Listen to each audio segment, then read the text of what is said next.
నమస్తే అందరికీ.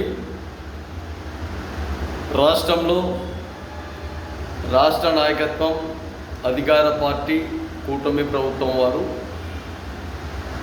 చాలా వరకు పెన్షన్లు పేద ప్రజలకు అందే విధంగా, ఒంటరి మహిళలకు అందే విధంగా, దివ్యాంగులు వికలాంగులకు అందే విధంగా, అదే విధానంలో రిక్షా కార్మికులు, హమాలీలు, వలస కార్మికులు, వలస కూలీలు, అడ్డా కూలీలుగా పనిచేసే వ్యక్తులు, రోడ్లపైన చెప్పులు కుట్టే కార్మికులకు అదనంగా పెన్షన్లు ఏర్పాటు చేసే విధంగా చొరవ తీసుకోవాలి.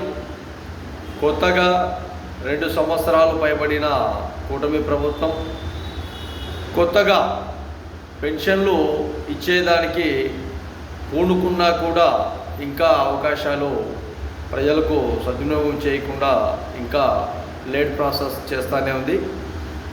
ఎందుకు లేట్ ప్రాసెస్ చేస్తుంది అంటే డబ్బు ఖజానా చాలా వరకు నిండుగా లేదు, ఖాళీగా ఉంది అన్నట్టు వాళ్ళ వాస్తవ రేఖలతో తెలియజేస్తున్నారు.